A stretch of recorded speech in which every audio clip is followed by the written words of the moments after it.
Mwiriwe mwaramutse bivanye naho uherereye, sangwa ikaze muri kino kiganiro.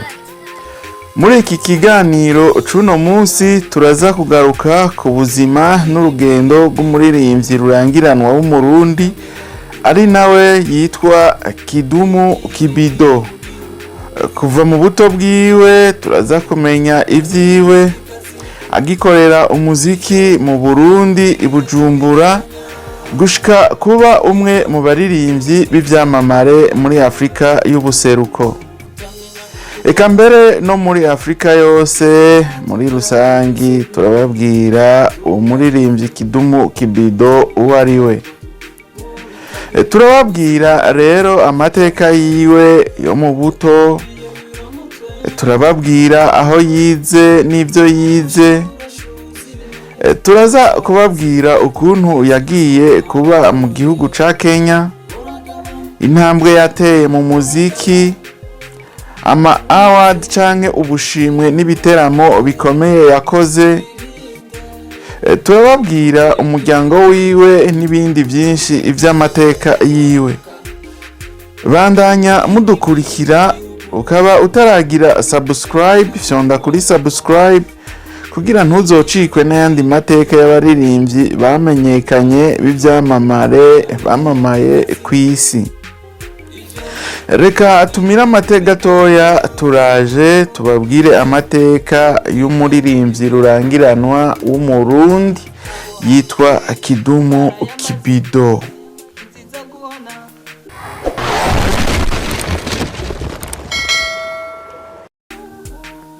Turabaramukije kandi sangwa ikaze mw'idonido rya kino kiganiro. Uyu munsi turi kumwe mu rugendo rw'umuziki n'ubuzima bw'umuririmbyi rurangiranwa Kidumu Kibido, umurundi yaciye inzira ndende gushika aho yubahwa mu gihugu ca Kenya na Afrika y'ubuseruko yose.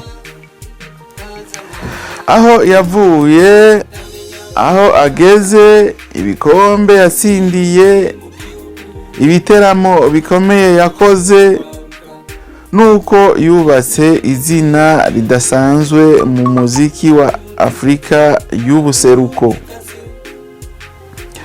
Kidumu Kibido amazina yiwe y'ukuri yiswe n'abavyeyi akaba yitwa Jean Pierre Nimbona, ni umuririmbyi w'umurundi aba mu gihugu ca Kenya.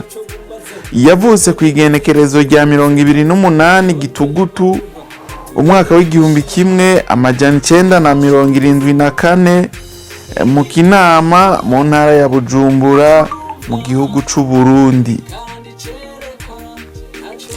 Kidumu yatanguye gahunda y'umuziki akiri muto, aho yatangura kuvuza ingoma afise imyaka 10. Mu mwaka w'igihumbi kimwe amajana 986 yinjiye mu mugwi w'umuziki witwa Imvumero, aho yamaze imyaka 6. Yaciye yinjira mu mugwi Imboneza mu mwaka w'igihumbi kimwe amajana 992 imbere yo gushinga umugwi wiwe yise Electric Power mu mwaka w'igihumbi kimwe amajana 994. Mu mwaka w'igihumbi kimwe amajana 995 yahunze intambara mu Burundi aja muri Kenya, aho yaciye abandaniriza umwuga wiwe w'umuziki. Mu mwaka w'igihumbi kimwe amajana 999 Kidumu yanditse indirimbo yiwe ya mbere yise Yaramenje. Mu mwaka w'ibihumbi 2001 yasohoye alubumu yiwe ya mbere yise Yaramenje, ikurikirwa na alubumu yise Shamba mu mwaka w'igihumbi 2003, akurikiza alubumu yiwe yitwa Ishano hari mu mwaka w'ibihumbi 2006. Mu mwaka w'ibihumbi 2010 acasohora alubumu yitwa Haturudi Nyuma. Mu mwaka w'ibihumbi 2012 naho aca asohora alubumu yitwa Hari na Mali. Kidumu yaronse ama award akomeye cyane, harimwo iyo yitwa Peer of Africa Music Award mu mwaka wa 2011, aronka Kora Award y'umuririmbyi w'umwaka muri Afrika y'ubuseruko mu mwaka wa 2012. Mu mwaka wa 2015 naho aronka International Songwriting Competitions World Music Award. Mu mwaka wa 2017 naho aca aronka award yitwa Abuja Music Award. Yaririmbye mu bihugu bitandukanye harimwo Canada, aho yitabiriye Edmond Folk Music Festival mu mwaka wa 2014. Kidumu afise abana indwi ibamaraso hamwe n'umwana umwe areze. Imfura yiwe afise imyaka 30, akaba aba muri Canada. Afise kandi umukobwa yitwa Nicole yavukiye i Kigali mu mwaka wa 2015, hamwe n'umuhungu yise Kidumu Junior canke Kajiado yavutse mu mwaka wa 2019. Kidumu akaba yubakanye n'umugore wiwe w'umukenya yitwa Christina kuva mu mwaka wa 2010. Kidumu yarafashije kandi akorana n'abaririmbyi batandukanye bo mu Burundi n'abandi bo mu bindi bihugu. Yarakoranye indirimbo yitwa Ndafuha na Mokanzi, umuririmbyikazi w'umurundi. Yarakoranye na Estanish indirimbo yitwa Umbamo. Yarakoranye kandi indirimbo yitwa Vimba Vimba n'umugwi w'abaririmbyi b'abanyarwanda witwa Three Hill. Kidumu kandi niwe yafashije umuririmbyi w'umurundi yitwa Big Fizzo mu ndirimbo za mbere nka Ambarira, Mambo juu ya mambo, Sitopenda tena. Akaba ari nawe yamufashije kuzirihira studio. Kidumu amaze gukora ibiteramo bikomeye mu bihugu bitandukanye nka Kenya, Uganda, Tanzania, u Rwanda, u Burundi ndetse n'i Burayi.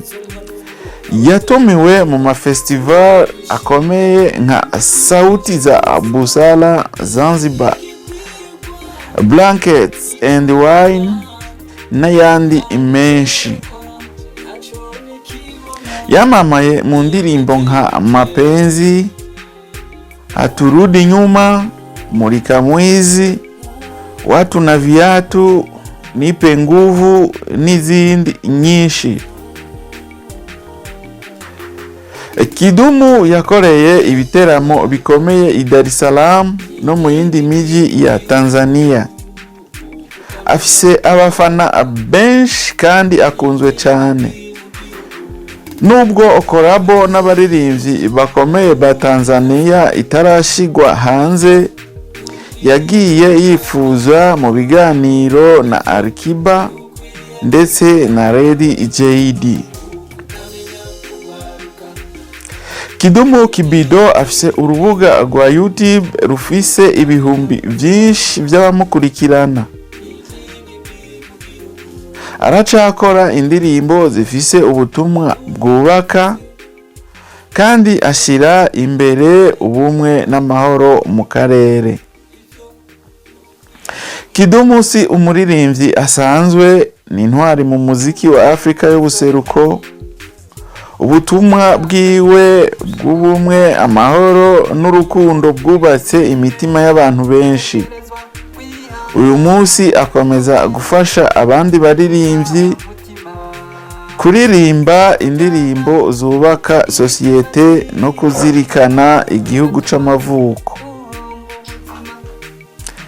Nitwo kwibagira ko umuziki ari igikoresho gikomeye kandi ikidumu yakoresheje ico gikoresho neza. Twese twomwigira ko ubutwari, kwihangana no gukundisha abandi umurimo. Reka ikiganiro cacu tukigarukirize hano. Ivyo ni bike muri vyinshi vy'amateka amaze gukora. Tuzobandanya tubatunganiriza ibindi vy'amateka yiwe. Psychologue nije nariko ndabashikiriza kino kiganiro, akaba ari nanje nari nakibateguriye. Mwibutse ukaba utaragira subscribe kuri ino chaîne yacu ya YouTube Pisco Entertainment and Media, fyonda kuri subscribe, ufyonde no kukazogera, urabona handitse all canke tout, uhafyonde kugira uzohore uba mu bambere babona ibiganiro tubashikiriza biciye kuri runo rubuga rwacu rwa YouTube. Ntiwibagire no kugira like, share na comment. Murakoze, Imana ibahezagire, mugiraho muba mwubahwe. Thank you.